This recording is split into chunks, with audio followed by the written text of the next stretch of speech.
Hi. How's it going? Good. Good Good. to see you. Good to see you guys. I know I feel like it's been a long time already. We've all been together basically every day for the last 6 months. Truly, Yeah. truly. Um, yeah, just kind of how have expectations changed going into this off season? I feel like going into last off season, like no one knew what to expect, but now you guys were a playoff team. Does that move the goalpost at all for like what you're looking for from this organization next year, or like what's kind of thought on that? Yeah, I think, and you probably see this from Mohammed and Natalie too, but our mindset for ourselves is always how can we do it better, right? It's not that we've accomplished anything or that there's this moment of we had a wonderful year one. Very candidly, we've been hard at work on 2026 for a very long time. We are finalizing our season ticket renewal with our incredible fans. That came back at over 90%. But we are already working on our themes and moments to celebrate, what our fans have really put together.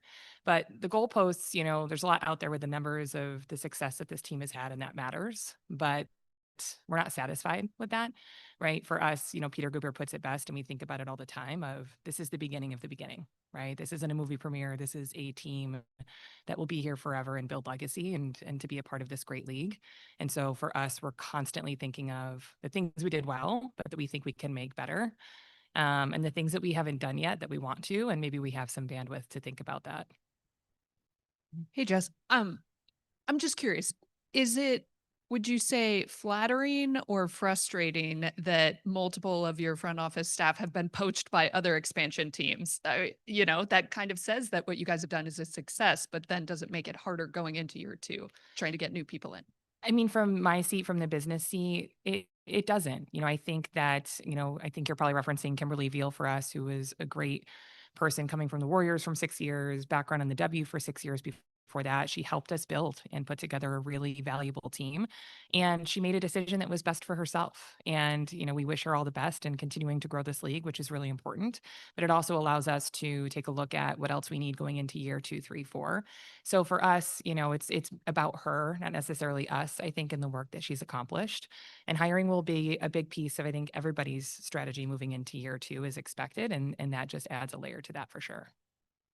Hey, Jess. Earlier this year, Joe Lacob talked about how like his expectation was like, can we fill the lower bowl at Chase Center? And then he was kind of surprised opening night that the whole stadium was packed out, and it continued that way. How do you just kind of build on creating that fan base going into year two? And were you surprised that the fan base kind of evolved so quickly? I was not surprised that we are selling out Chase Center and the fan base came together. I knew that if we did what we knew we were capable of, that that's exactly what the outcome would be. I think that behind closed doors, that doesn't take away the work that you have to do to get there. You can have the great ideas, you can know what you have to do, but you have to invest in it and then also work relentlessly to do that. And to the fans picking up what we were putting down and are listening to them too, I think, to make that happen. But if you were a part of my very first day at Golden State before people knew I was announced before that press conference, we were set up in Chase Center and I was in the Chase Club and the employees were there. And if there's a video that just says it's not okay to sell 10,000 tickets, we need to be selling more. And I think that's been the expectation because that's what these great athletes deserve, but that's also who the Bay Area is. So for us, our organization began by listening to the fans. The Valkyries name comes from the fact that it was out there because the fans voted on that. And I think for us to continue to grow, we have to keep listening, right? We shouldn't be a small group of people in a room making decisions for the continual evolution of who the Valkyries are. We need to make sure that we are. My favorite thing to do on game days is to walk around and to talk to different fans sitting in different areas, understand why they're there. We have a floor seat holder that traveled up from Fresno for almost every single game, right? Those stories matter, but I think it also helps us understand and guide the decisions that we're making internally about what they want from us and where they want to see us show up. In that similar vein, it seemed like the live events at the stadium, like just sort of like there were things that you guys kept, but also added to like the Go Valks chant, I think was one of those things. Go How did, Elks. yeah, how did, how did you guys sort of like manage like, taking things you prep for and also, adapting to the fans and everything? Yeah, we have a really talented game entertainment team, and we spent a lot of time on that heading into the season. The open video, really setting the tone, Valhalla being something that we knew we wanted to build, but that you can't just build something and not expect that it needs to be like cohesive between the environment that's in there. We learned a ton on that preseason game. We were testing some different things. And what we learned is basically any recall that the fans were open to it, right? And also guiding it in their own way. The goal Valks came from our players. And I think that's what's really beautiful about it. You know, all of us have watched me just as much as the fans, the relationship between the players and the fans unfold this year. And the fact that they picked up what our players do pregame on camera, not necessarily in venue, and then made that a venue moment, I think is the best part about in-game entertainment is when all of that comes together at the right time. Just like the wave, we're not prompting the wave, but our fans are, and it's fun, you know? And I think that's what you find with Valhalla is that no matter what the energy is, the fans feel that energy, right? So the lulls that you may have of waiting for a play to get called and other things, you know, the party doesn't stop in Valhalla. Jess, it was clear during as the season progressed that everyone coming in was just kind of like, what's happening here? All the, you know, all the opposition. How important is it to create that environment, that winning culture, that kind of like, oh my gosh, destination, especially since you know it's coming up with the CBA and everything? Yeah, for us, you know, what I shared with our roster and Natalie and Ohema for the business team, it's our job to give the best home court advantage that you've ever seen. You know, that was the brief in front of us to make sure that when they walked through those doors, they knew that our fan base and how we curated this community would be supporting them in the way that you saw happen. You know, so I think, you know, when Ohema and Natalie think about that and they hear the players talk about that experience, I think that probably speaks best versus me kind of noting on it, but it's all important. It all fits together, you know, and I think while we've built a Bay Area opportunity here in what we've created on our game days, I think it's also important to note that you know we have fans across the U.S. You know, if you attended, you know, you go around the road with us, which was so appreciated. There's Valkyries fans in every single market. When we launched our brand on opening day of 2024, we sold merchandise in 70 countries in all 50 states too. And I think that type of following for what we've created and people connecting to our brand can't be minimized when you think of the fact that they're also connecting with our players through our brand in that same way. And I think you saw that happen with our entire roster this year.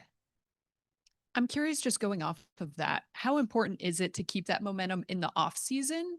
And what are your plans? I know you kind of alluded there at the beginning that you guys are planning some fan events or something. Yes, we don't call it the off season. It's always well, like my husband, we were dating for like the first year we were dating, I was working in baseball and I was like, this is my busy season. It's in the season. And then the season ended. I said, well, this is my busy season because we're planning the entire season. And then after 2 years, he just said, you're just lying to yourself. And he's correct. You know, because we want to get everything so right and think about it intentionally, you know, we've been laying that groundwork, you know, from candidly like opening week is really when we were working on 2026. So the off season for us will be filled with community appearances, the players that are in market, making sure that we are bringing them, you know, where they'd like to be seen and kind of threaded through that moment. We now have our bestie in Violet, right? And she's going to be somebody that we have an opportunity to bring out as well. But you saw us for an entire year without a player really do the same things, you know, and that's not going to turn off. It's only going to continue to grow. We now have, you know, I think at the beginning of the season, we had around 50 full-time employees just on the business side, just for the Valkyries, not counting our shared service. We're hiring, you know, we'll have close to 70 full-time employees here in the next number of months. So showcasing the growth, but also showcasing for us the connection we want to keep making. One of the elements that I'm most proud of in Golden State in total is the rebrand to Golden State.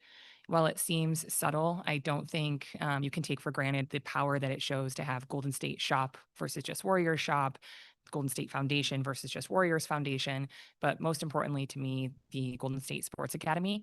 That is, you know, where they had the most robust, you know, youth academy in the NBA. It's now branded for both of us. All the kids that participate get reversible jerseys for the Valkyries and the Warriors. So the community work for us is just starting. And, you know, we've built some great relationships and people that have helped us along the way. But as we can continue to make an impact, both for those that can attend our games and elsewhere, you know, we look forward to the fandom continuing to grow as well. Jess, perhaps there's not much you can say about this, or you're not the right person to ask, but I'm curious, with all the merchandise success you've had and all the fan support selling out 23 games, including the playoffs, Does that increase the likelihood, or have you guys had conversations about an alternate uniform for next year, a third uniform, maybe with a violet base? Is this the tease that we're all waiting for? uh, Well, I can't answer any specifics about what the uniforms will look like moving into next year. It's going to be incredible. I think one of the things you've seen us do is work with intention, but also really think about the history of women's sports here in the Bay Area. And that's kind of all I'll say there. But we're really excited about what the uniforms and merchandise opportunities look like moving into 2026. Hi, Jess. You touched on the intro video a little bit, and I know people went crazy for the hype video. I wanted to hear a little bit if you're able to share what drove that creative discussion and then kind of what you could bounce off of that for next year. Yeah. As we walked through the venue, and it was the same exercise as when we built the Valkyries brand, right? But when we walked through the venue, we thought when you walk through these doors, when you're sitting in the bowl, what makes you know that you are in Valhalla, right? And for us, we had to make the decision of how far into the lore do we want to go? And we coupled that with having a brand new roster of players to play with, introducing candidly the WNBA to this region for the first time for many. Many times that's their first WNBA experience, and really setting a definitive tone of this is Valhalla. And we felt like our intro video was our best opportunity to do that. But how do we make it authentically Bay Area, right? So after that video plays and everyone's hyped on seeing that you hear the drop of Too Short and the dance team to come out, right? So for us, it's about always marrying those two things and making it reflective of the vibe of the entire Bay Area, which is innovative, is where anything's possible, feels magical in so many different ways. And that's what we wanted Valhalla to feel like and to inspire the people next to us. And I think the feedback's been tremendous, but for us, a lot of that work will get done in the next number of months as we think through what are our uniforms for next year? What does 2026 look and feel like? What is this next progression?